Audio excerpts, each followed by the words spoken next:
Hi, welcome. So tonight is session number 1 of the 12-week Healthy Relationship Program.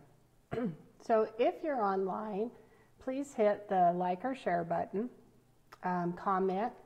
And what I'm really interested in is, as you know, last week we had a whole lot of issues with the audio. And so now I'm using headphones. I tested it today and it seems to be working. So please let me know if you can hear me clearly. Like I said, like, love, or share. And then tonight we're really going to work on creating your best life through healthy relationships. So if you're ready, let's begin. All right, so first of all, we all of us have relationships. We have love relationships, we have work relationships, our family, our friends. So our life is very much influenced by our relationships. And the healthier that we can be in ourselves, the healthier we can be in our relationships. So I have my notes here. So first of all, the basic guidelines of this program. I want you to know that this is absolutely not in any way about getting somebody else to change. This is all about change from the inside for you. So your beliefs, your point of view, create how you experience the world. And this is true in your relationships as well. Will require authentic and honest communication for any successful change. So this communication, authentic and honest, first starts with you. Honest communication with yourself, and then the others involved. All right, so you guys are doing really well. Let me know if you have any comments or any questions, and I will answer them as they come up. So I left off with honest and authentic communication with self first, right? You need to know what it is that you want. And then honest and authentic communication with those you're speaking with, communicating with. Otherwise, you're bringing something into the relationship that's already not healthy. To be happy in your relationships, to be happy in your career, to be happy with your health and your life. And I like to say, let's live a big L life, right? The big L life, not the little L life. You must first be happy. Others don't make you happy. Your job won't make you happy. You bring happiness into every single facet of your life. So if happiness is one of your key components, something that you really want to do, then you must first be happy. And we're going to really cover a lot of tools that'll make you happier. The drama triangle, I've said many, many times, a life outside of the triangle is very peaceful. The drama triangle will really, we all do it, but once you learn the roles and you learn how to operate outside of there, you'll be a lot happier. That's just one of the tools. Another guideline, each of us, you, me, them, every single one of us does our very best 100% of the time in that moment with the tools that we have. And this leads me to blame. Blame has no place in this process. If you want to be stuck in your blame, you'll be stuck in the situation. You can't move forward if you continue to assess blame. So again, each of us, if you come from the position that we are all doing our very best, even if our very best that day doesn't meet our normal standards, it was the best we had at the moment, with the tools that we've learned and developed. So in this program, we'll learn new tools. Again, I really want to stress that blame has no place in this process. Blaming the other person won't get you a better relationship. Blaming your parents won't get you a better relationship.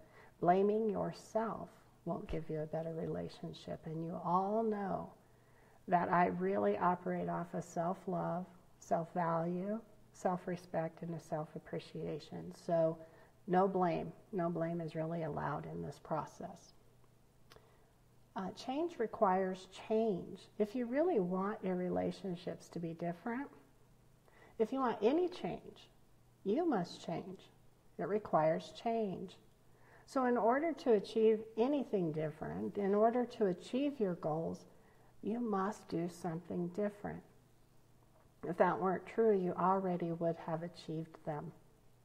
So the fact that your relationships are suffering, or the fact that your life isn't where you want it to be, or you haven't reached all of your goals requires change. Otherwise, you would have accomplished it already. So we have some basic relationships. I want to categorize them so it's just easier for us to work with them. We have love partners. That can be a spouse, boyfriend, girlfriend, just a love partner, somebody that we want to spend the rest of our life with, possibly, or that we're dating. So that's first, right? They have the biggest key to our heart. Then comes family. And this would be your kids, your family.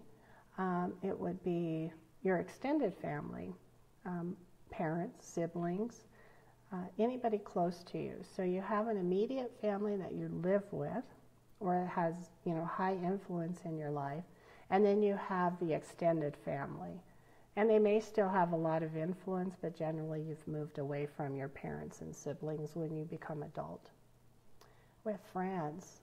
Friends are what I like to call the family that we choose.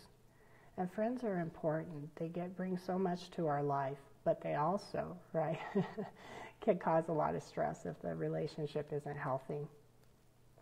Coworkers. Coworkers may be friends or they may not. But I want you to be aware that you spend probably more time with your coworkers than you do your family on a daily basis, because you spend a tremendous amount of time at work. So coworkers are extremely important in our relationships. They can really cause a lot of stress, or they can really make life enjoyable. Bosses. So bosses control a big portion of our life. And that's why they're extremely important. And to have a healthy relationship can actually alter your career, how much you enjoy it. We have customers and clients. Customers, if you work in customer service, you know what kind of stress customers can cause. And we'll really work a lot with different techniques so that you don't absorb all of the negativity that may come your way. And then there's random encounters. If your day can be ruined because somebody cut you off in traffic, or, the cashier at the grocery store or the store was horrible, those are the random encounters that we'll really work with, because sometimes we carry along that negativity. All right.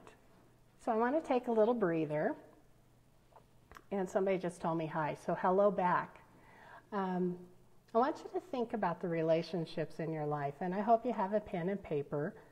I want you to set some goals for which relationships you want to work on. Knowing that the only one you control is you, how would you like that relationship to improve?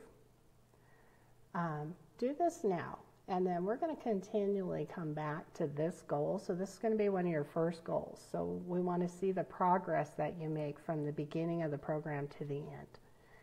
So whether it's in your mind and then you work with it later, but do write it down somewhere. The relationships, especially the important ones that you really want to work on, the ones that you want to see some change from this program. Set those goals and kind of have an idea of how you want them to improve. So go ahead and do that now. And you can take your time.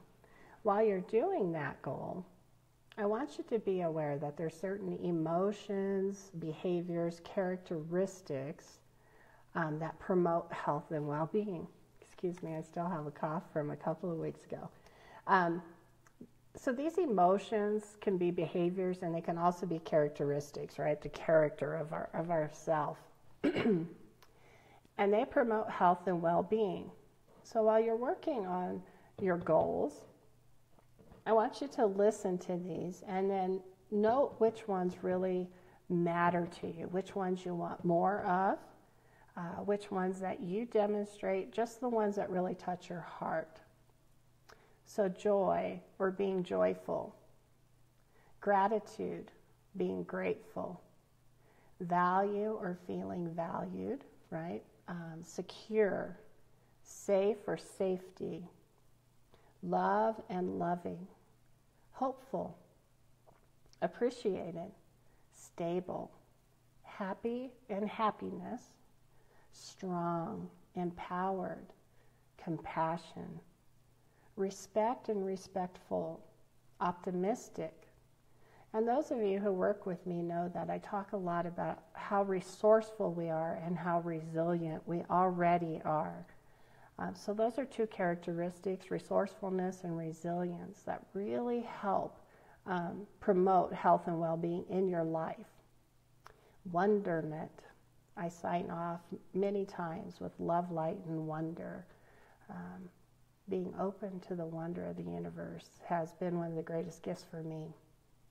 Mindful, brave, creative, relaxed, courageous, awareness, or aware, curious, curiosity, conscious, consciousness, thoughtful, genuine, trust, and trustworthy, and kind. All of these characteristics, when you incorporate them into your life and incorporate them into your relationships, will move your life and your relationships, even your health, into health and well-being. So this is health and well-being of your body, your mind, and your spirit. So I really want you to imagine those words and kind of keep them in mind. These are important for you when you're building your relationships, important for you if you're trying to make changes in your life. So I want to tell you one of my personal stories about compassion and how it altered my life and my relationship. So as most of you know from watching me, a few years ago I decided to retire. I wasn't happy in my job, although the company I worked for and the people I worked with were amazing. Pay was good, good benefits, an amazing company. That's not where the unhappiness came from. The unhappiness came from within. I was feeling the urge to do something different, which I have now discovered is my calling. I love doing this.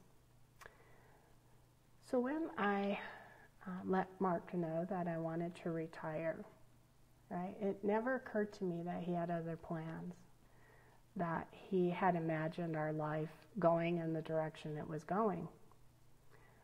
But he supported me and told me that if that's what I wanted to do, we would find a way. So that was many years ago, I think 2013. I was journaling. You all know that I journal very much. I was journaling, and I got to experience compassion all over again, as if it were happening that day. I looked back and I thought that was probably the purest demonstration of compassion I have had ever witnessed. That Mark gave up his goals, his dreams, whatever that meant, right? I mean, he's pretty easygoing, so I think he knew we could make it work. But he gave it all up for me. That's a healthy relationship, and I didn't even realize it at the time. I got to experience it again this last summer in a most profound way. So it's those types of things, when you do this work, that you can discover about yourself and others. So some of the other ones that would be really important to you, so that you can kind of put them together, would be in your job, your career. Some of this would be security, safety, appreciation, value, right? So imagine that in your job, you just want to be appreciated for the job that you do. You want to be recognized. You want to be valued. Value and appreciation must come from within as well. So I'll talk a lot throughout the program that you can't expect somebody to fill these needs from the outside in. You have to fill them from the inside out. So if you want to be more appreciated, we'll really explore, do you appreciate yourself? Do you give yourself appreciation? And do you appreciate others? Do you demonstrate this very characteristic that you so desire? Do you demonstrate it with others? Generally, what we're missing is the mirror, right? So what others don't provide us is really a mirror into our deeper subconscious, our beliefs, so that we can follow that through and start to work on our own sense of appreciation. That's just an example. So we must fill everything from the inside. We fill it, whether we want to be more loved. I always struggled with being wanted. And no matter how much anybody wanted me, it didn't fill me because it wasn't enough. And my subconscious belief was that I was not wanted. Therefore, nobody could want me enough. That happens a lot with appreciation, and it happens a lot with being loved. So we'll talk about that as we're talking about our relationships. So now I want to talk, before we get into the triangle, just a basic truth. And that is that truth is fluid. Both people in a relationship come to the table with their own sense of truth. This truth is based on each person's life experiences and the filters that they have legitimately developed through the course of their life, through the course of their experiences. And we all experience life differently, so we all come with a different sense of truth. There are some things that are black and white, gravity, but as far as people, the truth is fluid. So if you understand that and can buy into that it's all fluid, then we can have really good, honest communication. So each person has a different point of view, different subconscious beliefs about what is true in the world and true of people.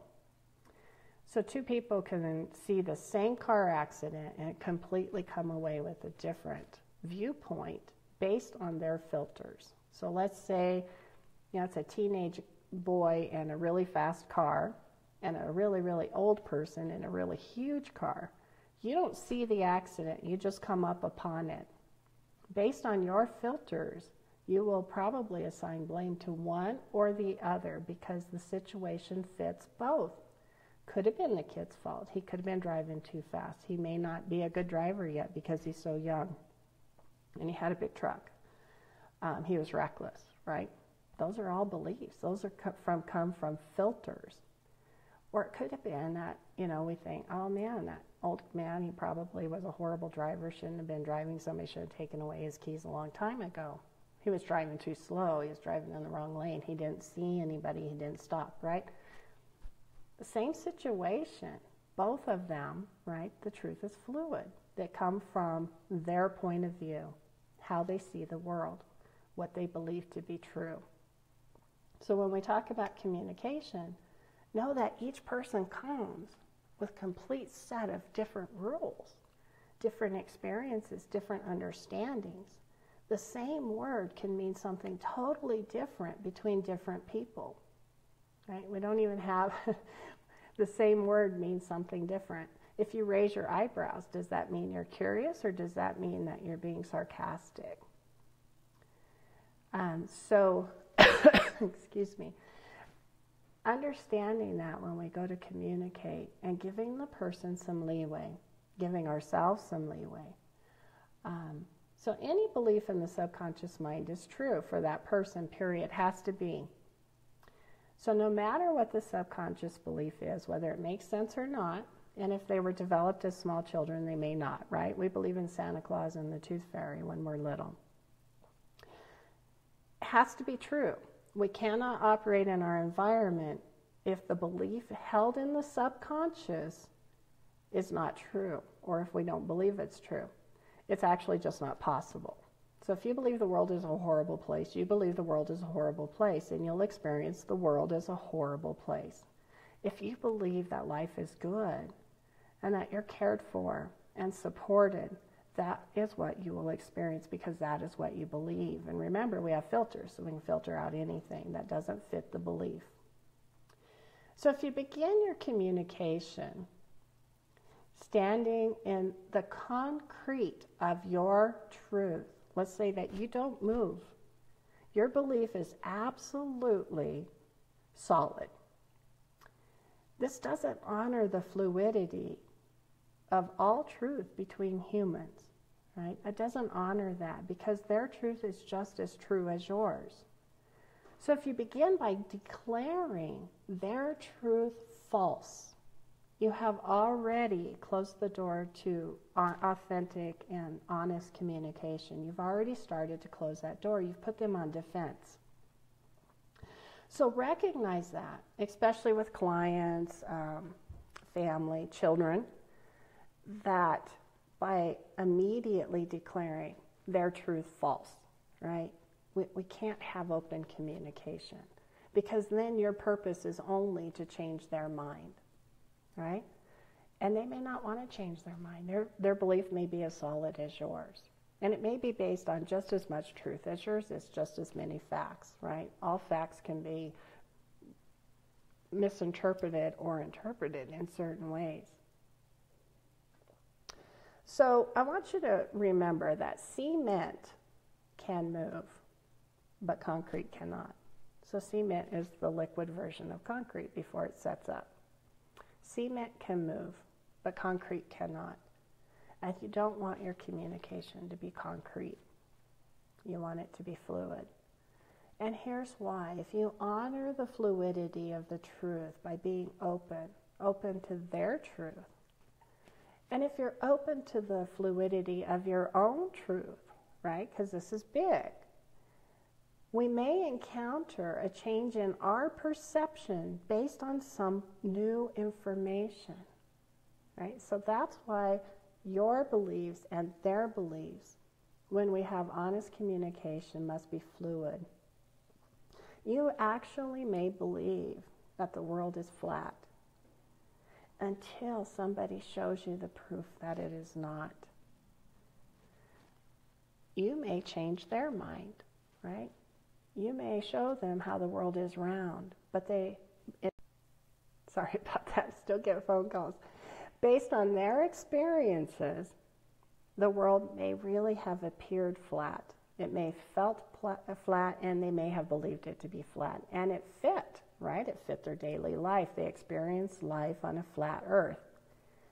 When you show them the truth, or new information, let's say that, when you show them new information, then they may be able to change their position. The truth is, or that is also true for you. So I want you to really buy into this fluidity of truth, okay?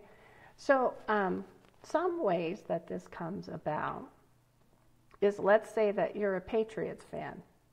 There are just as many out there who are not, and adamantly so.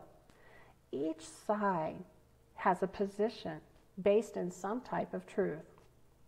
So if you're the non-Patriot fan, would you try to convince your Patriot friend, let's say you have a friend who's a Patriot fan, of your position, or can you honor theirs? Can they like the Patriots and still be an amazing person?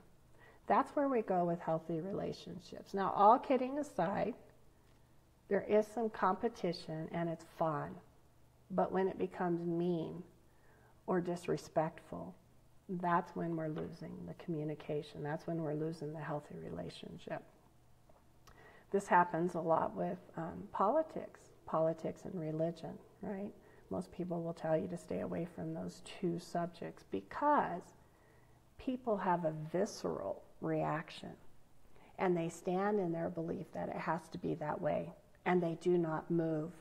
So even if new information is presented that goes against their deep long-standing, concrete belief, it will never get into the subconscious.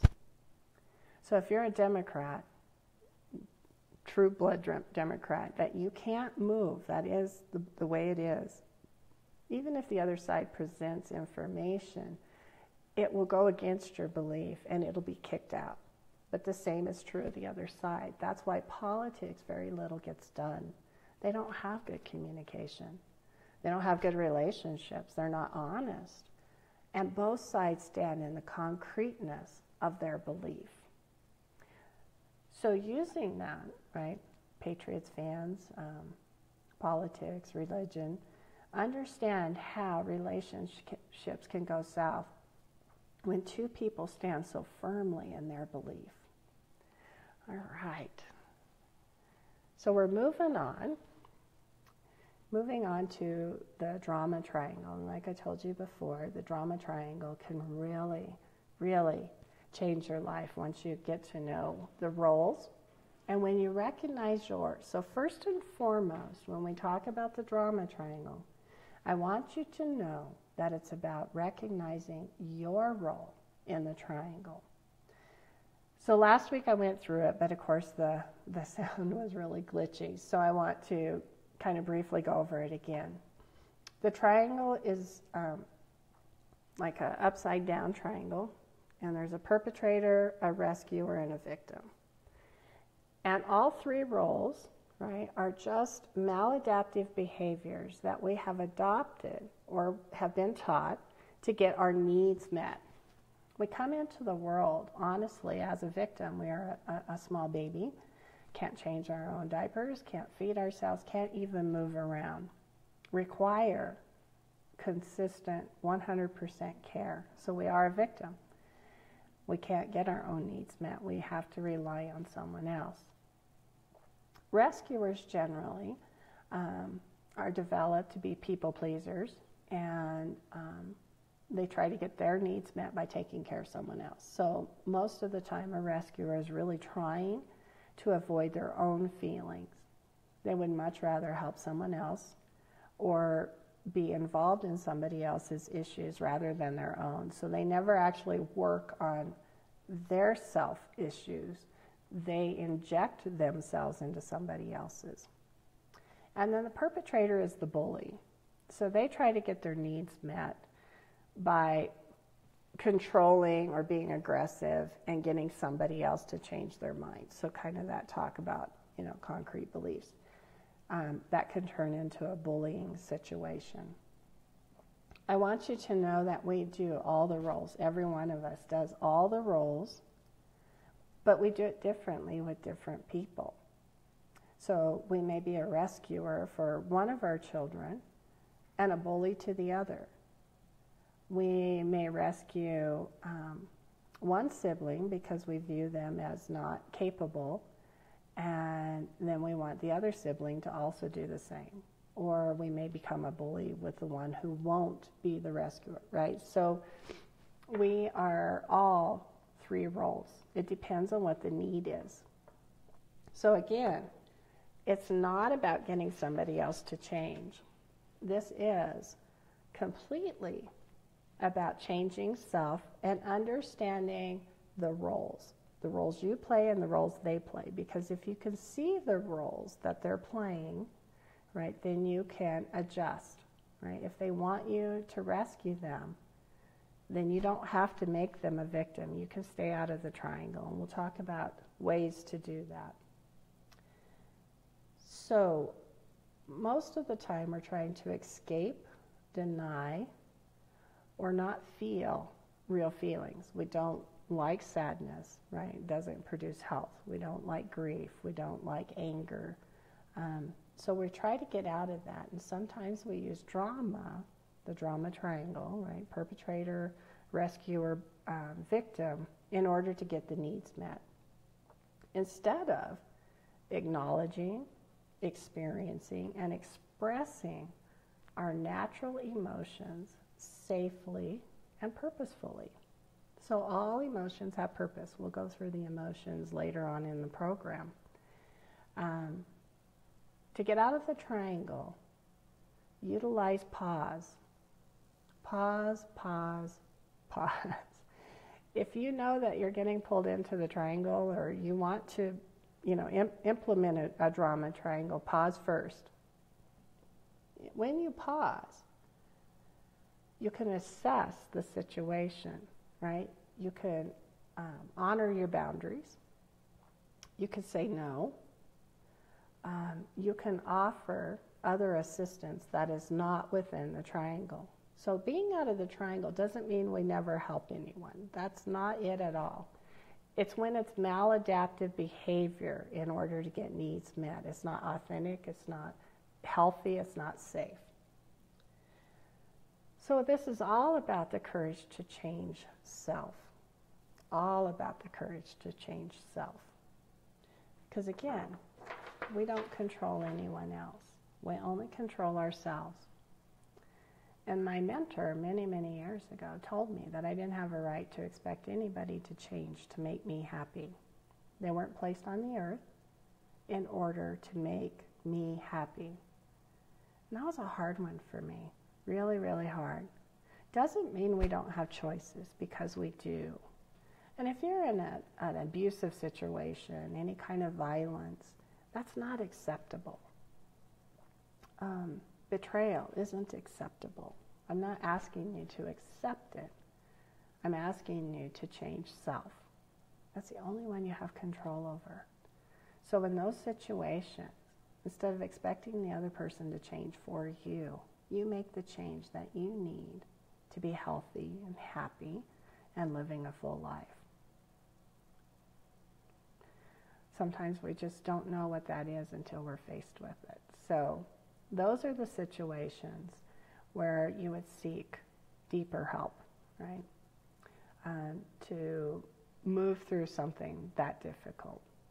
That's not what we're doing here. So tonight is all about more like life coaching, and much of this I learned through hypnotherapy training, especially with the subconscious. So this is really about taking basic relationships that you already have that aren't, violent or abusive or anything, and making them better, making your life better. So if you're in any of those other situations, I urge you to reach out to the proper help. And that wouldn't be me. So I'm a life coach and a hypnotherapist. So like I said, we start off with a pretty basic, healthy relationship, and we just go to make it better. So I want you to recognize the victim, whether it's you or someone else, right? And again, we play both, so just be prepared for that. So the victim plays the role of victim to try and get their needs met by avoiding responsibility and blaming others. This is how they get stuck. That's why I said there is no place for blame in this program. So many times they'll talk like, it's all my fault, or I just can't, I'll never get it. There's something wrong with me. It's hopeless, right? It'll never change. I don't have any choices. I'm a victim. Many times they want you to do something about it. So let's say that you have a friend or relative who is consistently behind on a utility bill. And you have many times lent them the money to get out of their situation.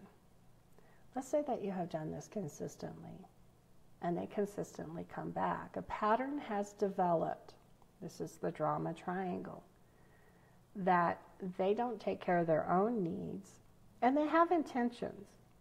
Like I said, people come at this 100% doing the best they can with the tools that they have. And one of the tools they have is being a victim, especially a close one with a good rescuer. So you perpetuate the problem by continually bailing them out, and they never learn. And why would they, right? It works. So they may feel bad. They may feel guilty, right? There's more of that subconscious crap going on.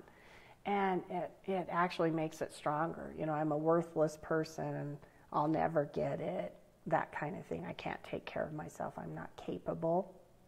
So you rescuing them and then failing to ever get out of their situation keeps the triangle going and going and going.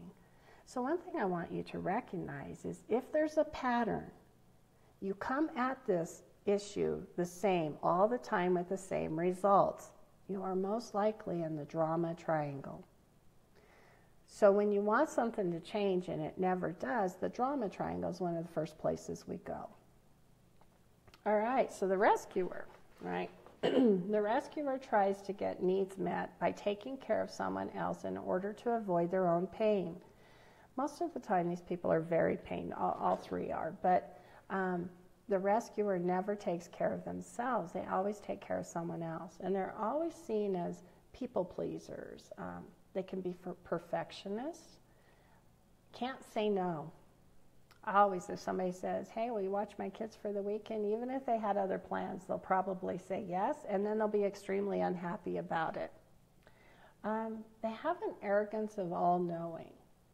This isn't always true, but it happens many times. A rescuer will be the one that tells you, well, you should do this. Have you thought of that? Have you tried this? You should go to my doctor because my doctor's better. My doctor was obviously better than yours, right? That all-knowing. And they can be very forceful, especially if you're a really good victim. Then they can pull you from here to there to everywhere to solve your problem when they probably have the same one and are not working on it. That's where it becomes very unhealthy. They're super responsible, and they like fixing others in order to avoid their own pain. So if you find yourself being a fixer, you are extending a tremendous amount of energy that you're not recharging or refilling in order to try to get somebody else to do something. And if they haven't asked you for assistance, or they haven't asked you just to be a friend, just to listen, and you go into the fix-it role right away, then your relationship could fall into a very slippery slope and become unhealthy. So rescuing appears, right, that we're doing the right thing, we're helping others. But it can really set up the relationship because a rescuer has to have a victim in order to rescue. And so that was a hard lesson for me, that I was creating victims by trying to help people. And that made me sad because most of the time I was trying to help people I love dearly. And when I realized that I was taking their power away and making them a victim in order for me to feel better, that was how I got out of the rescue role. And again, life is much more peaceful outside of the triangle. So last but not least is the perpetrator. And a perpetrator is generally a bully. They're trying to get their needs met by finding somebody else to bully or blame so that they don't have to look at their own. We all know that bullies generally are extremely hurt people. And hurt people hurt other people. It's also a basic guideline. Hurt people hurt other people, and bullies are definitely hurt. They judge, they blame, they criticize. There's a subtle you owe me, right? Bullies can be like, yeah, you owe me. There's rage and resentment, sarcasm, silence, humor. Some humor is extremely pointed and hurtful. That's not funny, right? So I have changed what I find to be funny after learning all of this, because I used to like some of the raunchier comedians as well, but many of them are hurting deeply inside. Most comedians have, a lot of issues. And so they use humor, and they'll point out other people's flaws. That's never kind. So if you can choose kind or right, always choose kind. They'll tell you things like you always, you never, it's all your fault. Why can't you? Why don't you? Right? And there's a sense of injustice about it all. So I want you to think about your relationships. Let's start with the love partner. imagine knowing those roles, right? And they can change. So maybe in the area of finance, you're the rescuer or the bully or the victim, right? Maybe in the area of sex, you're somebody totally different. In the arena of raising children, I was the bully. I was the mama bear. Mark worked out of town, so I took over that role, and I took it over as if it were mine and only mine. So that was a situation, right, where I was more of a bully because I wanted it my way and only my way. There wasn't authentic communication in that situation. I don't blame myself, right? I learned, and I believe that all things are purposeful. So, letting go of blame will allow you to move through this a whole lot better. We'll talk a lot about forgiveness as we move through the program.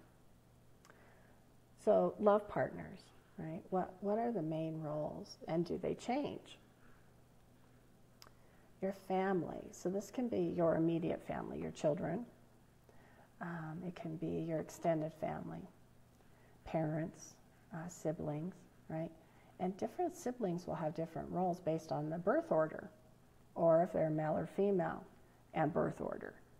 So write those down because they have a profound effect on your subconscious beliefs, how you see the world.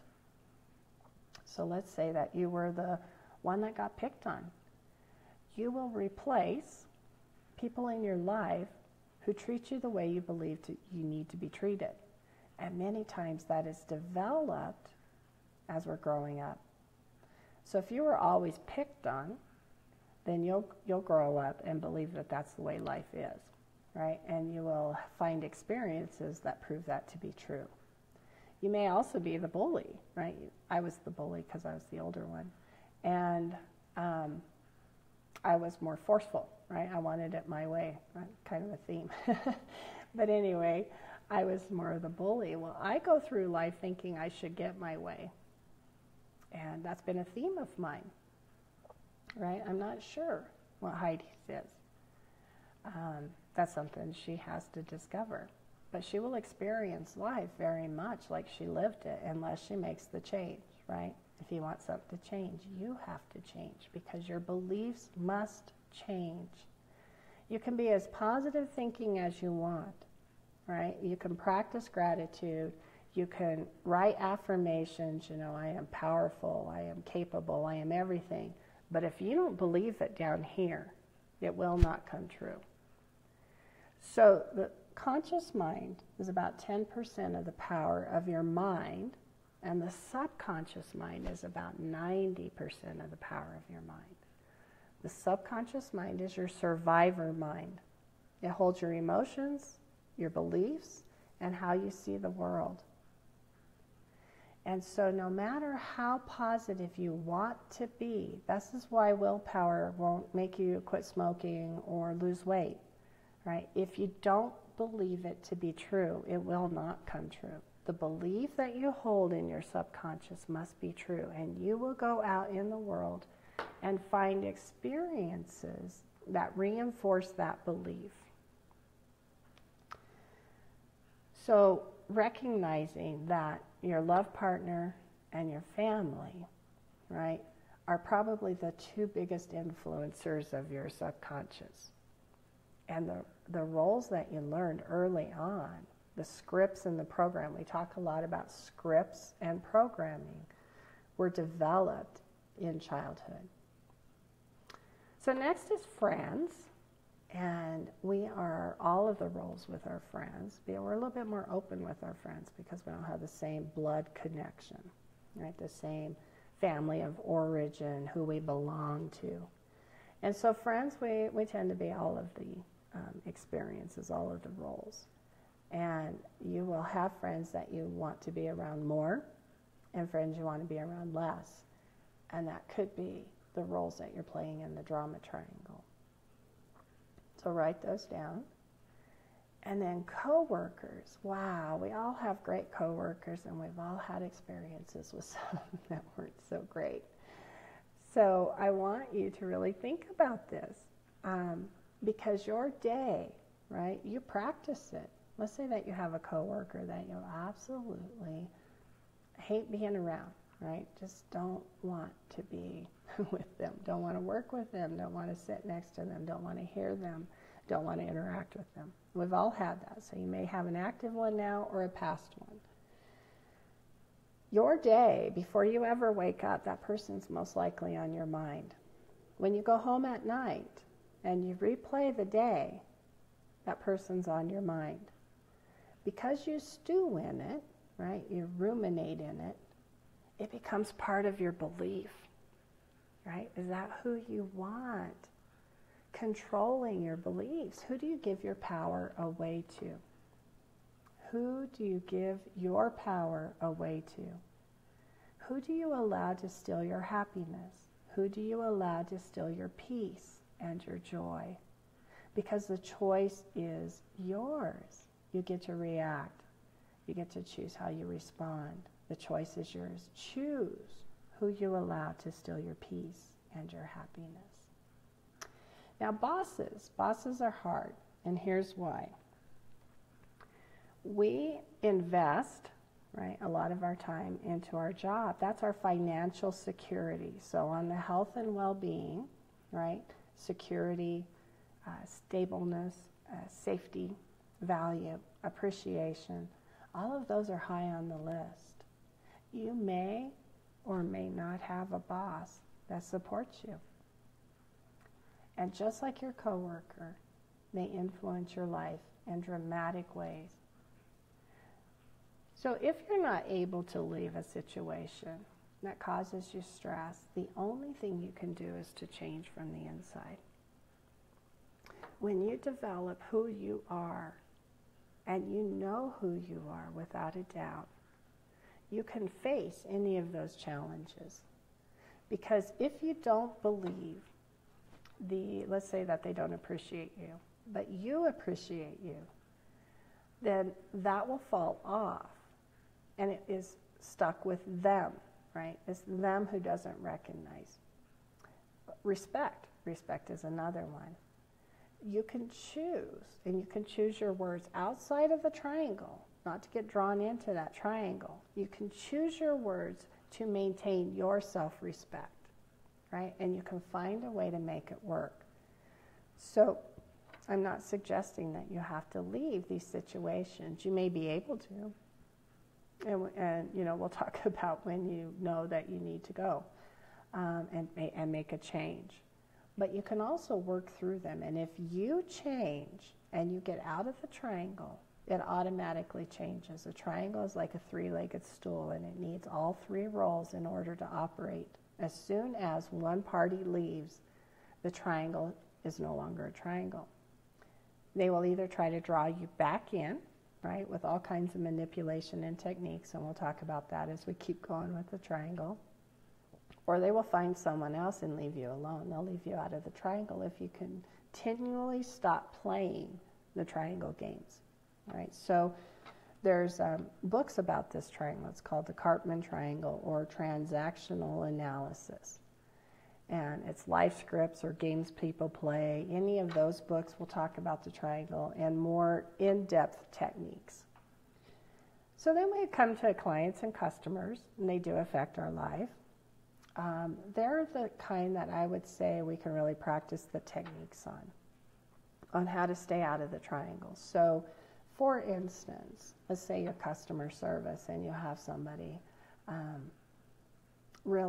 really ranting and raving, and you're the worst person ever, and your company is the worst company ever, and so on. Let's say it is utilities. Utilities are part of our lifeblood. We actually have to have them, so there's a high stress level attached to utilities. So somebody calls in, right, and you are working within your scope of authority, absolutely working within your scope of authority. You have a limited number of options you can offer. You can find and speak your truth, right, find and speak your truth without judgment and blame, that you are sorry that this is so hard for them. This is your livelihood, and you cannot step out of your scope of authority. Your scope of authority is well defined, and here's what it is. These are the options that you can offer. You can also say, if they say, I don't have the money and I can't do this, that, and the other, I can't do your requirements, I'm sorry, this is so hard for you. What other options do you have available? Is there anyone else you can seek help from? Because within my scope of authority, this is all I can do. So you're still being respectful. You're still being kind. You still understand. You don't like the situation. You wouldn't want to do that. But it removes you out of the triangle. You're not a fixer and you're not a perpetrator. They may want you to treat them like a victim. They may be stuck in their victimhood, right? But you can get out of the triangle and you can find a different way. And that's the type of things we'll work with in relationships. And then random encounters. Are you really going to let the clerk at the store steal your joy, right? It's not about you. Probably had a horrible day. Maybe they're just that way. But it cannot go within unless you have a belief in there that you deserve that. So I want you to really think about that. If you go and you believe that people treat you like dirt, right? You're just a doormat. They walk all over you. And you go to a grocery store and you're treated badly, it'll all go in, right? Because it fits your description of you. But if you're self-empowered and confident and you're happy and you're loving and you're kind and compassionate, you see the same store clerk and you think, wow, what caused her to be that way, right? What kind of hurt does she carry around? It's not about me. This isn't about me. I didn't do anything. I just showed up with groceries, right? So you can deflect it and you can move on with your day. And you can also wish her well, right? Gee, I'm sorry. This is so hard for you. I release you, right? Bless you and release you. That's one of my favorite ways. I bless you and release you because it's not mine and I'm not going to carry it and you're not going to steal my joy. So that's how we work in the triangle. That's how we find the roles and we find the communication and we maintain our sense of integrity, right? We maintain our joy, our peace, our happiness, our love, right? We absolutely choose who steals our happiness, who steals our joy, who steals our peace. And we don't allow it. We take the power back. So right now I want you to list one relationship that you want to work on, and then we're going to do a guided relaxation where you'll visualize this relationship changing. So it could be one that's not bad, you just want it better. Or it could be one that has caused you some stress, right? Some hurt. I want you to really imagine the roles that you play and the roles that they play. I also want you to list those well-being characteristics, those well-being emotions that you feel you want more in this relationship. So let's say it's respect or value or appreciation, safety, security, right? Whatever that is that would make this relationship better, it would make you feel better. So which do you want more of in this relationship? And then I want you to list which of these do you bring to the relationship? Are you kind? Are you compassionate? Are you caring? Right? Are you loving? What do you bring to the relationship? And then if you know the other person well, family, love partner, I want you to think, put yourself in their shoes. Which of the emotions, the characteristics, or the behaviors do you believe, because you don't know without a doubt, but which ones do you believe they want from you? And when you look at your answers, you'll likely see some trends or patterns. You know, what's standing out to you? Especially when you put yourself in the other person's shoes. Sometimes we realize, wow, sometimes I'm not respectful. sometimes I'm not thoughtful, right? So I will tell you, right, on the story of compassion, I wasn't thoughtful. I didn't think it all the way through, right? Now, I was following my calling. I want you to know that that urge was huge.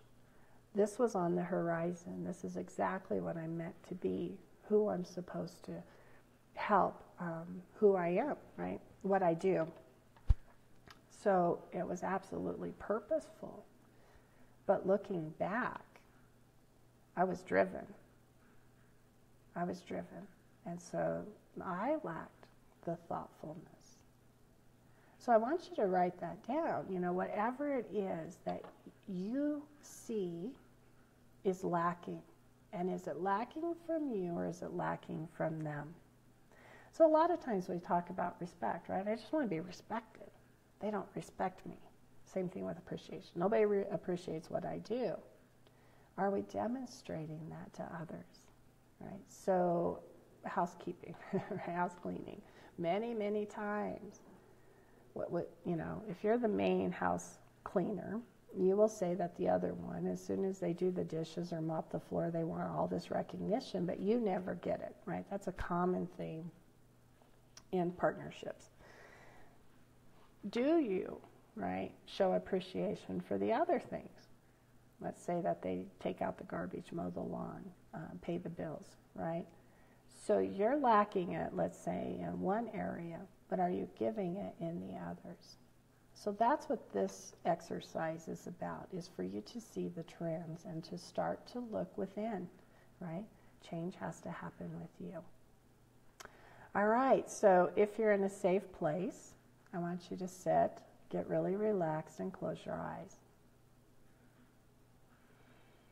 And imagine, right, this relationship you want to work on. So I want you to start by taking a deep breath in. I want you to breathe in to a count of 3, hold for just a moment, and exhale to a count of 4.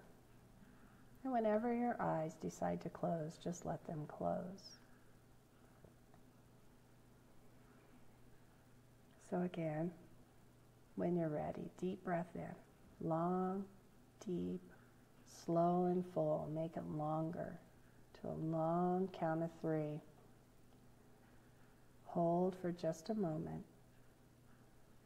And then exhale fully to a count of 4.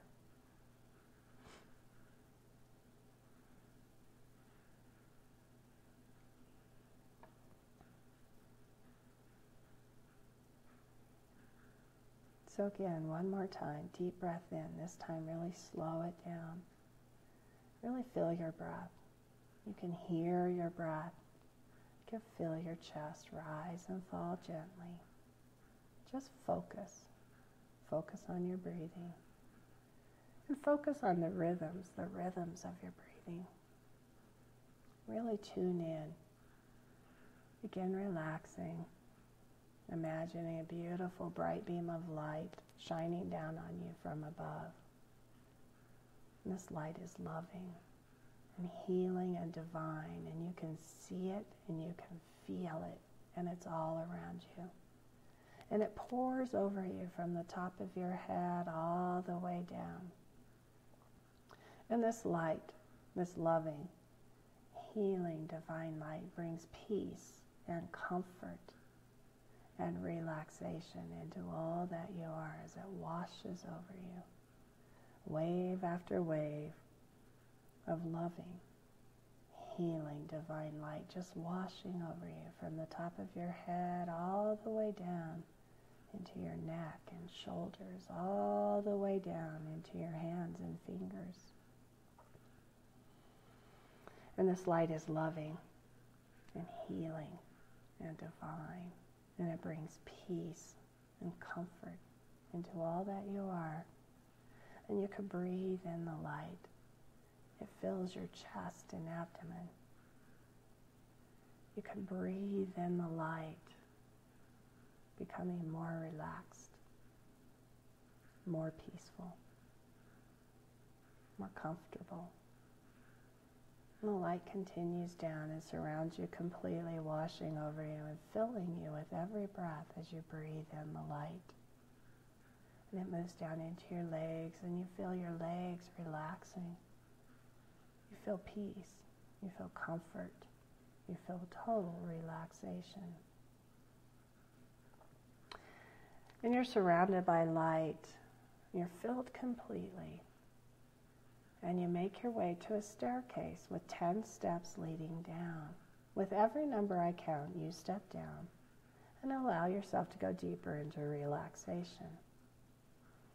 10, stepping down, going deeper and deeper within. 9, stepping down, going deeper. 8, bringing with you the light. You're surrounded, filled completely. 7, stepping down, going deeper and deeper. 6, almost there. 5, taking a deep breath in, feeling more relaxed now than ever before. 4, stepping down. 3, stepping down. 2 and 1. Now find yourself on a well-worn path. Look down at your feet and notice if you have shoes or you're barefoot. You're just walking the path.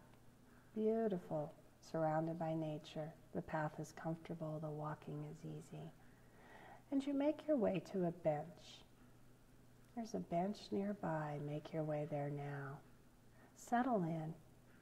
This is a time to reflect. This is a time of change. You're surrounded by love. You're in your most favorite place. It may be somewhere you know, or it may be somewhere new. But you're surrounded by beauty. You're surrounded by peace and comfort and divine light.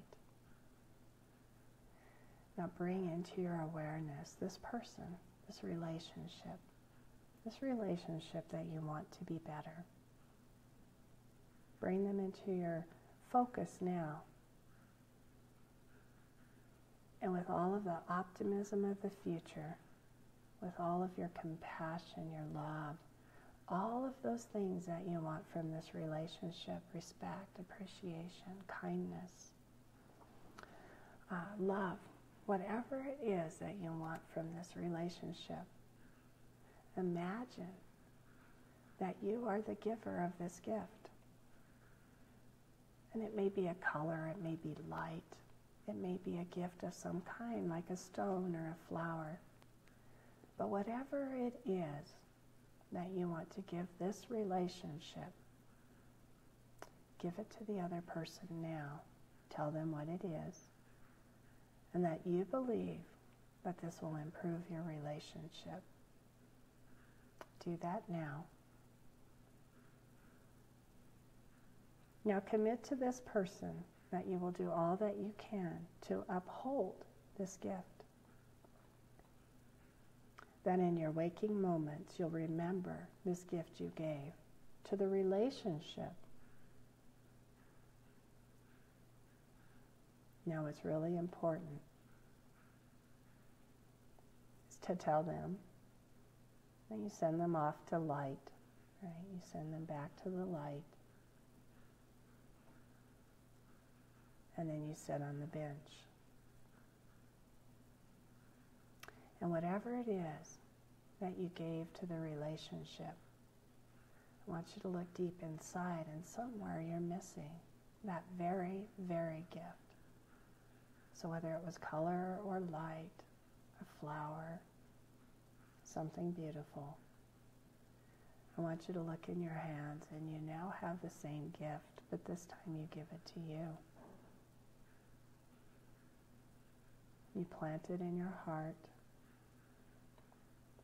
and you fill yourself with the very thing you are asking from your relationship. You give this gift to yourself. And you are optimistic, you are grateful, you are very kind and loving. Everything that you want from this relationship, you give yourself as well. And you bring this gift back with you as you make your way back to the path and make your way back to the staircase. Bring this gift back with you, fully planted in your heart, in your very being. Make your way there now, stepping up 1, slowly, calmly, easily and gently, returning to your full awareness once again. 2, bringing with you everything you learned with this experience. 3, stepping up, taking a deep breath in, starting to wiggle your fingers and toes. 4, stepping up, feeling wonderful. 5, feeling relaxed still, bringing with you this beautiful gift. 6, stepping up, coming back to me once again. 7, remembering everything you learned with this experience, which makes permanent and positive changes in your life. 8, stepping up, almost there. 9, take a deep breath in. Start to wiggle your fingers and toes and move your head from side to side. Ready to open your eyes on the next number I count. And 10. Eyes open. Deep breath in. Stretch and smile. And if you enjoyed that guided relaxation, it was a really short one, but it was really important for you to give yourself the gift that you were asking from your relationship. If you enjoyed that, please let me know by hitting the like or love button. I would love to hear from you. And we'll continue to finish each of these sessions with a guided relaxation. So thank you. Thank you for the likes and the loves.